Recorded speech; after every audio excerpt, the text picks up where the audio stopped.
તો મિત્રો આ છે રાપ.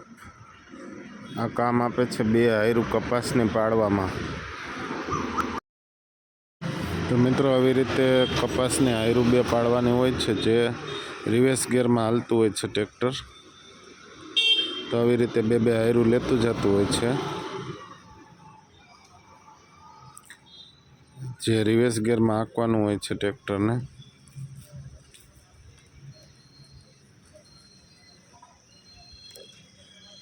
અને ગાય ગા વીઘા નીકળી જાય છે, ટૂંકા ડીઝલમાં કામ નીકળી જાય. તો મિત્રો આ 2 આયરું આવી રીતે લેતું જતું હોય છે, જે ઓછા ડીઝલમાં વધારે વીઘા કાઢી આપે અને ટાઈમનો પણ બચાવ થતો હોય છે.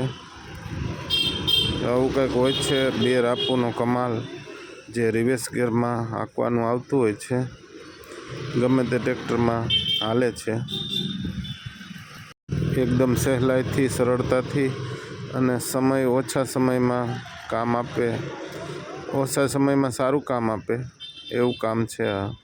આટલા વીઘા આપણે 2-3 કલાકમાં 12 વીઘા પડી જાય છે, 2 જ કલાકમાં.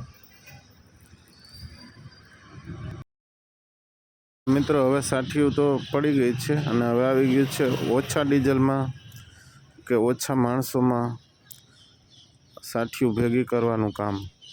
એટલે કે આવી રીતે રિવર્સ ગિયરમાં દાંતી જોડી અને આવી રીતે ભેગું કરવાની હોય છે કપાસની હાઠીઓને, જે આવી રીતે આવતું હોય અને એક બાજુના શેઢે પહોંચાડી દે છે. ઓછા ડીઝલમાં વધારે કામ આપે અને એકદમ સહેલાઈથી ઓછા સમયમાં વધારે કામ કરી શકાય અને કોઈ પણ માણસની જરૂર ના પડે એવું કામ છે આ. પહેલાં 2 રાપુથી કપાસની હાઠીઓને પાડવાની અને પછી આવી રીતે કોઈ પણ માણસની જરૂર પડ્યા વગર ભેગું થઈ જાય છે એકદમ ઝડપથી, ઓછા સમયમાં.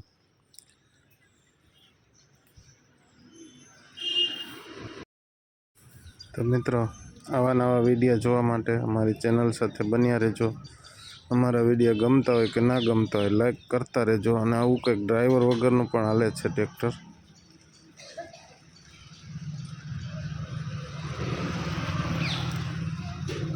આ હાલે છે ડ્રાઈવર વગર, રિમોટ પણ નથી અને બીજું કાંઈ પણ નથી.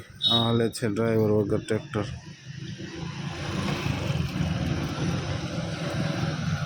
તો મિત્રો આ વિડીયો કેવો લાગ્યો લાઈક કરતા રહેજો, શેર કરતા રહેજો,